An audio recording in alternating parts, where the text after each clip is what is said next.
오늘 이야기의 주제는 연금술이다. 누군가는 환상이라 부르고 누군가는 금지된 과학이라 부른다. 본격적으로 이야기를 시작하기 전에 먼저 보이니치 필사본이라는 책 한 권을 살펴볼 필요가 있다.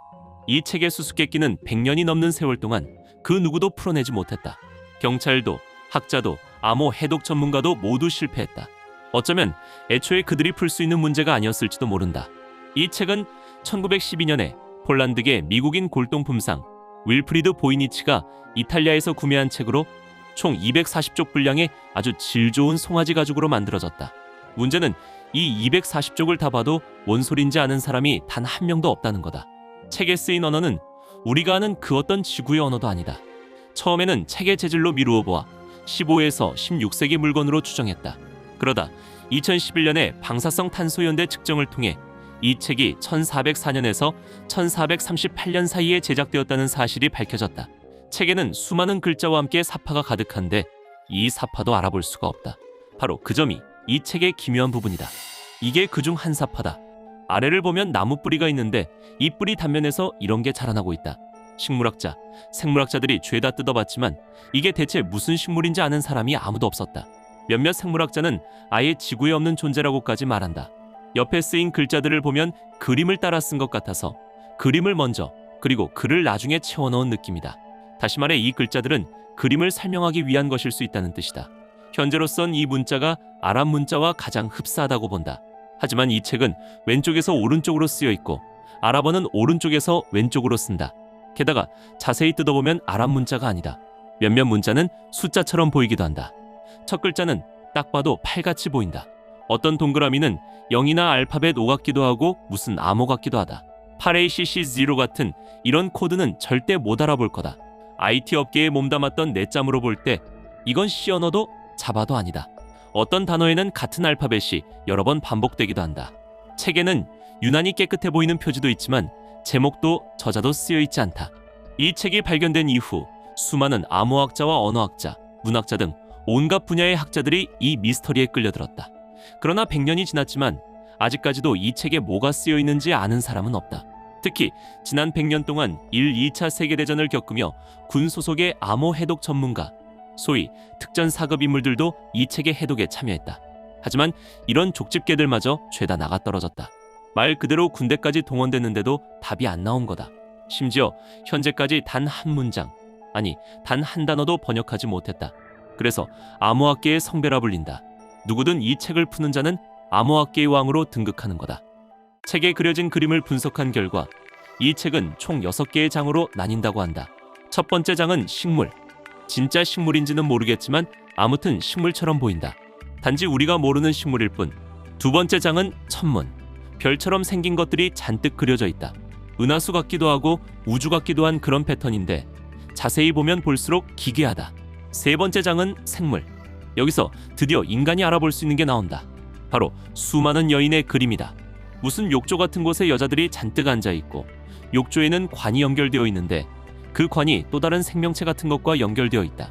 욕조 안에는 녹색 액체가 담겨있다. 이게 현재까지 유일하게 알아볼 수 있는 사파다. 네 번째 장은 우주. 아까의 천문학과 다른 점은 이건 은하가 아니라 별자리처럼 보인다는 거다. 뭔가 규칙적으로 배열되어 있다. 다섯 번째 장은 약초. 약초가 아주 촉망라되어 있다. 동의보감 같은 느낌이랄까.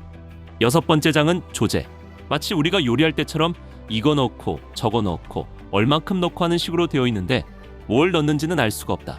혹시 인간을 만드는 조제법은 아닐 것이다. 이쯤 되면 다들 온갖 추측을 하게 될 거다. 초창기에 이게 연금술 참고서라는 주장이 있었는데 중세시대에는 연금술이 대유행이었기 때문이다. 철이나 알루미늄 같은 흔한 금속을 금덩이로 만드는 그거 말이다. 그리고 이게 외계인이 쓴 책이라는 썰도 있다. 여기 나오는 여자들이 애초에 지구인이 아니거나 외계인이 지구인을 데리고 실험을 하는 것일 수도 있다는 거다. 책에 나오는 식물들도 외계 식물이라면 우리가 본 적 없는 게 당연하다. 또 다른 추측은 이게 아주 먼 고대, 그러니까 이전 시대의 인류가 남긴 책이라는 거다. 말하자면 우리 이전의 선대 인류가 남긴 유산이라는 거지. 그럼 이제 이 책이 현재 어느 정도까지 분석되었는지 이야기하겠다.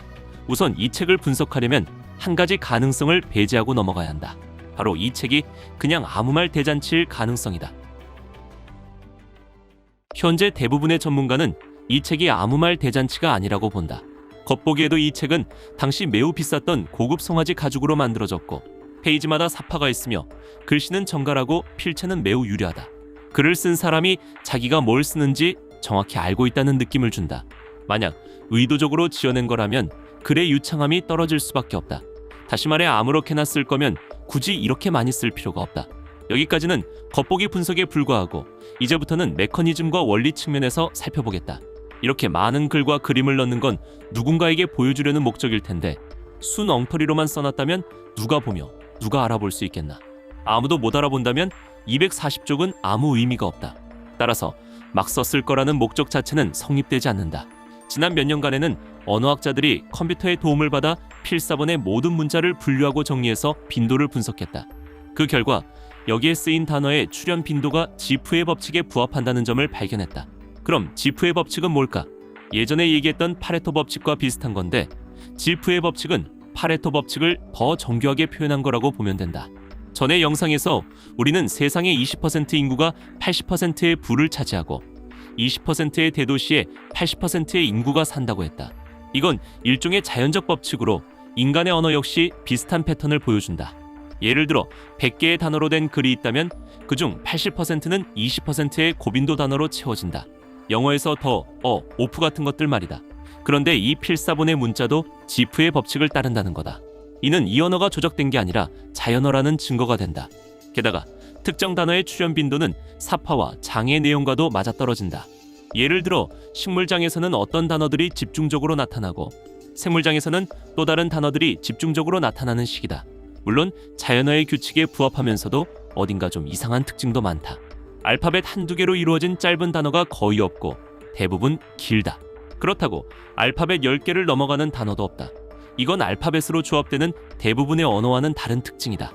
영어로 치면 어나 오프 같은 단어가 없는 셈이다.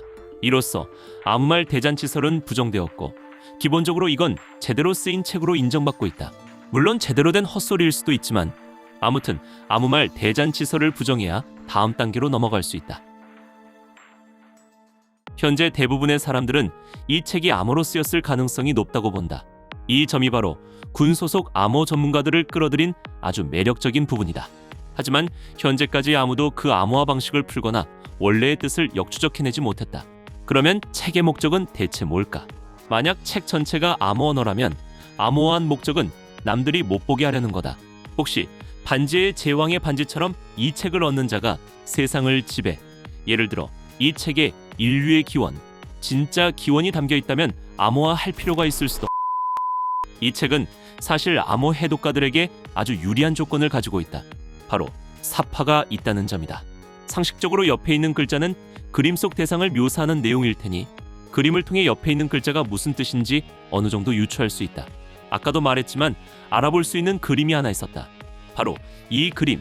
연구자들은 이 여자 그림에 주목했다. 그들은 여자 그림 옆에 있는 설명문들을 모아서 이 안에는 분명 여성을 묘사하는 단어가 있을 거라고 보고 세계 여러 언어에서 길이와 구조가 비슷한 단어들을 대조하기 시작했다. 그중 한 단어가 바로 이거다. 앞부분은 몰라도 되는데 중간에 CC8484형이라고 쓰여있다. 연구자들은 이 구조를 분석한 끝에 이탈리아어에서 여성성을 뜻하는 단어 FEMMININO와 구조가 완전히 일치한다는 걸 발견했다. 그들은 흥분해서 8484형이 바로 MININO라고 결론 내렸다. 그러면 이 알파벳들을 다시 다른 문장에 대입해서 해독할 수 있지 않을까? 막상 대입해봤다. 더 해괴한 말이 되어버렸다. 완전히 알 수 없게 된 것이다. 암호 분야에서 내로라 하는 전문가들이 다 달려들었지만 별다른 성과를 내지 못하자 사람들은 이게 암호가 아닐지도 모른다고 생각하기 시작했다. 이것 자체가 하나의 독립적인 인간의 언어인데 단지 실전되었을 뿐이라는 거다. 예를 들어 아마존의 어떤 부족 언어처럼 원래는 비슷한 계통의 언어들이 있었지만 다른 원주민들이 모두 사라지면서 결국 어떤 언어와도 친족 관계가 없는 고립된 언어가 된 경우다. 이 책의 언어도 그럴 가능성이 매우 높다. 게다가 이 책은 모르는 사람이 태반이다. 어쩌면 이 세상 어딘가에는 이 언어를 읽을 수 있는 사람이 있을지도 모른다. 이후 사람들은 이게 인간이 직접 만든 인공어일 가능성도 생각해봤다. 인공어란 가장 대표적인 게 컴퓨터 언어다. 예를 들어 C 언어, 자바 같은 거다. 이 글을 쓴 사람이 직접 만든 언어라면 못 알아보는 게 당연하다. 하지만 인공어는 필연적으로 인간의 사고방식을 따를 수밖에 없다. 인간의 사고방식을 따르는 것, 즉 인간이 만든 것은 인간이 해독할 수 있다. 그런데 이 책은 아직까지 인간이 해독하지 못했다. 그렇다면 이건 인공어가 아닐 가능성이 높다. 몇몇 언어 전문가들은 이 책을 해독할 수 없는 이유가 문장 구조가 없기 때문이라고 분석하기도 했다. 이 책을 분석하기 어려운 또 다른 이유는 정보량이 너무 적다는 것이다. 다시 말해 240쪽이라는 분량이 결코 적지는 않지만 언어를 완전히 해독하기에는 부족한 양이라는 뜻이다. 나중에 일부 고고학자들이 다른 문헌에서 한 가지 기록을 발견했다. 신성 로마 제국의 황제 루돌프 2세가 600두카트를 주고 어떤 책의 사본을 샀다는 기록이었다. 사람들은 그 책이 바로 이 책일 거라고 추측한다. 600두카트는 지금 돈으로 수억 원에 달하는 금액이다. 얼마나 가치가 있는 책이라면 왕이 돈을 주고 사야 했을까? 게다가 만약 평범한 백성이나 작자 미상의 사람이 쓴 책이라면 황제가 사려고 하지도 않았을 것이다. 분명 강력한 보증이 있었을 거다. 다시 말해 이미 이 책을 누가 썼고 무슨 내용인지 알려진 상태였을 거다. 결국 루돌프 2세가 이 책에 그렇게 많은 돈을 쓴 이유는 단순한 호기심 때문이 아니었을지도 모른다. 그가 평생 집착했던 연금술, 바로 그 신비한 학문과 무관하지 않았을 가능성이 높다. 연금술, 겉으로만 보면 평범한 금속을 화학 반응으로 금으로 바꾸는 기술. 언뜻 들으면 가난한 자들의 욕망처럼 보이지만 실상은 전혀 다르다. 연금술의 본질은 일종의 철학 사상으로 가치 없는 것을 가치 있는 것으로 바꾸는데 그 목적이 있다. 단순히 값싼 금속을 금으로 바꾸는 것뿐만이 아니라는 말이다. 예를 들어 불로장생의 명약을 만들어내거나 무생물에게 생명을 불어넣는 것 또한 연금술의 범주에 포함된다. 한마디로 신의 영역에 도전하는 그야말로 뭐든지 가능한 경지를 알 수 있다.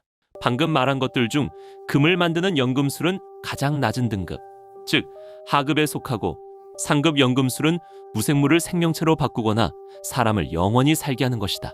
다시 말해 상급 연금술은 영생을 얻는 것이고 하급 연금술은 고작 금이나 만드는 기술이라 결국 죽음을 피할 수 없다. 돈이 산더미처럼 쌓여 있어도 생로병사의 굴레를 벗어날 수는 없는 것이다. 여기서 한 문제가 생기게 된다. 돈이 산더미처럼 쌓여 있지만 죽음을 피할 수 없는 삶과 영원히 죽지 않지만 찢어지게 가난한 삶, 어느 쪽이 나을까? 고대 연금술은 지금의 과학과 같은 위상을 가졌다. 당시 사람들에게 연금술이 곧 과학이었던 셈이다. 그래서 연금술사들은 결코 가난뱅이가 아니었고 오히려 엄청난 부자들이었다. 하지만 돈만 많다고 되는 게 아니라 지능도 어마어마하게 높아야 했다. 뉴턴, 피타고라스, 갈릴레오, 다빈치 같은 기라성 같은 인물들이 모두 연금술사였다. 연금술사는 우주의 진리를 탐구하는 사람들이었던 것이다. 스케일이 장난 아닌 것이다. 그러니 지능이 뉴턴급은 되어야 명함이라도 내밀 수 있었다. 가난하거나 배우지 못한 사람은 감히 넘볼 수도 없는 학문이었던 셈이다. 그렇다면 연금술은 대체 어떻게 하는 걸까? 그 방법을 알기 위해선 아주 중요한 물건을 하나 알아야 하는데 바로 에메랄드 타블렛이라는 석판이다. 이 석판에는 연금술의 정수가 담겨 있다고 전해진다. 지금 위키피디아 같은 곳을 찾아보면 에메랄드 타블렛이 에메랄드로 만들어졌다고 나오지만 사실 재질은 에메랄드가 아니다. 그저 녹색을 띨 뿐 정체불명의 물질로 만들어졌으며 어쩌면 지구 밖에서 온 물질일 수도 있다. 게다가 새겨진 문자 또한 아무도 해독하지 못하는 그야말로 미스터리 그 자체인 물건이다. 그렇다면 이 물건은 대체 어디서 온 걸까? 전설에 따르면 고대 이집트의 지혜의 신 토트가 이집트인들에게 하사한 것이라고 한다. 이 토트 신은 이집트의 과학, 도량형, 천문학 등 모든 지식을 전수한 신이다. 이야기가 나온 김에 한 가지 짚고 넘어가자면 우리가 흔히 해리포터 같은 판타지 작품에서 접하는 흑마법이라는 단어가 있다. 흑마법의 흑은 흔히 생각하는 어둠이나 금지된 같은 부정적인 의미가 아니다. 바로 이집트를 가리키는 말이다. 고대 이집트는 검은 대륙이라 불렸고 이집트에서 유래한 모든 마법을 흑마법이라고 칭했던 것이다. 이집트에 바로 이 에메랄드 타블렛이 있었기 때문에 그들의 마법이 전부 금지된 술법, 즉 금술이 된 셈이다. 지금의 이집트를 보면 온통 누런 흑투성이 사막인데 이게 무슨 소린가 싶을 것이다. 하지만 고대 이집트는 나일강 유역의 땅이 아주 비옥해서 주변이 온통 검은 흙으로 뒤덮여 있었다. 그 너머로는 새하얀 사막이 펼쳐져 있었고 강과 사막 사이에 자리한 이 검은 땅 때문에 검은 대륙이라 불렸던 것이다.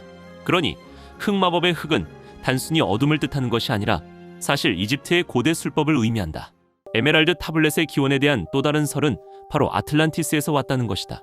전설에 따르면 아틀란티스에는 5 쌍둥이 총 10명의 왕이 있었는데 그중 아틀라스의 쌍둥이 형제 이름이 바로 토트였다고 한다. 즉, 이집트의 토트 신이 실은 아틀란티스에서 온 존재이며 연금술은 아틀란티스의 초고도 기술에서 비롯되었다는 주장이다. 그들이 그토록 번성할 수 있었던 이유이기도 하다. 토트 신이 에메랄드 타블렛의 내용을 이집트인들에게 알려주긴 했지만 지금은 석판이 사라져 그 내용이 무엇이었는지 정확히 알 길이 없다. 그런데 뉴턴이 그 석판의 복사본, 이를테면 탁본 같은 것을 손에 넣었고 직접 번역을 시도했다고 한다. 그래서 뉴턴은 근대의 에메랄드 타블렛을 번역한 최초의 인물로 꼽힌다. 그의 위대한 이론들 중 일부가 혹시 이 석판에서 비롯된 건 아닐까? 충분히 가능한 이야기다.